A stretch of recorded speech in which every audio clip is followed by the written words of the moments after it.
Hey, what's up guys, Matt here with my review of the Nikon 70-200 2.8 VR2 lens. Now this is a professional telephoto lens that delivers incredible image quality and gives you the versatility of doing anything from nature to portraits. Now you have to remember that this is a professional lens and it does come with a pretty hefty price tag. It runs for about $2,400 here in the US, and that's a lot, but it does come with good reason. Starting off with build, this lens is really second to none. It has a full metal construction, it's weather sealed, it's really ready to take anything you throw at it. Looking at the front of the lens, you can see the massive 77mm front element. This thing is huge, it's beautiful, it's just a gorgeous piece of glass, it's awesome. This also has a lens hood to it, and if I had to say there's one thing wrong with this lens, this would be it. Not because there's actually anything wrong with the lens hood, but just because it's the only thing made out of plastic. But that's just a minor nitpick. The focus ring and the zoom ring are incredibly smooth, and they require the same amount of force throughout the range, so you're not going to get any jitter, and they just have a nice grip to them. They're really nice overall. Now on the side of the lens, there are a few switches. On top you have your autofocus and your manual focus switch, so you can turn it to manual or auto and manual override. Below that you have a switch to either use the entire focus range or just infinity to 5 meters. What this does is that if you know you're going to be shooting something that's far away rather than close, you can switch it so that the speed of the focusing will be much faster, but this lens is really fast to begin with.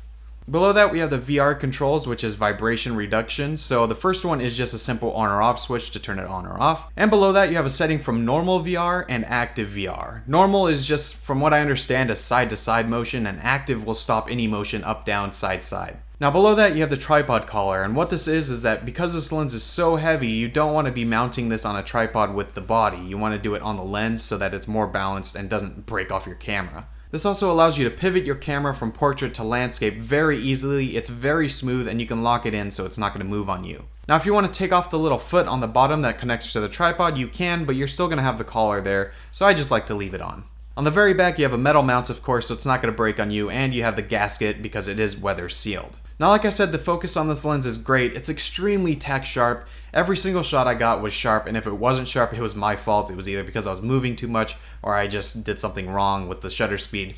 But just the lens is incredibly sharp and it's amazing. The focus is very fast as well. You can go throughout the range in a matter of half a second maybe. It's really fast, locks on very quickly, and it's just a joy overall. Now this is also a nano crystal coated lens, and what this means is that there's a coating on the elements of glass that will actually disperse any flare that you get from shooting outside in the sun or into direct light. Now it actually does work, and you can almost shoot directly into the sun and barely get any glare. It's really impressive. Now what matters is the image quality you get in the end. Now there's very little distortion throughout the lens, just a tiny bit, but nothing you can't handle in post. And there's also a tiny bit of vignetting, but again, nothing you can't handle in post. Basically what you're seeing is what you're getting, which is pretty impressive. Now the vibration reduction was also very good. Usually the rule of thumb is you want to have your shutter speed at or above your focal length. So at 200mm, you're going to want to have your shutter speed at least 200mm to get that sharp picture.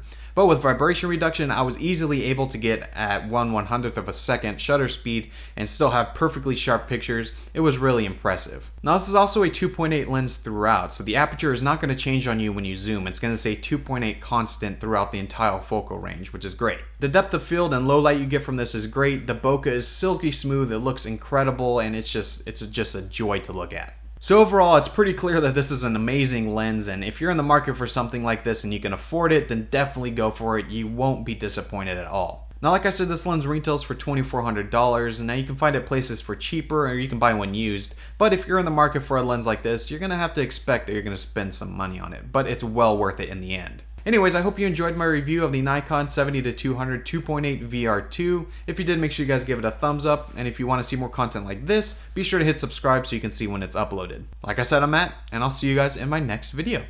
See ya.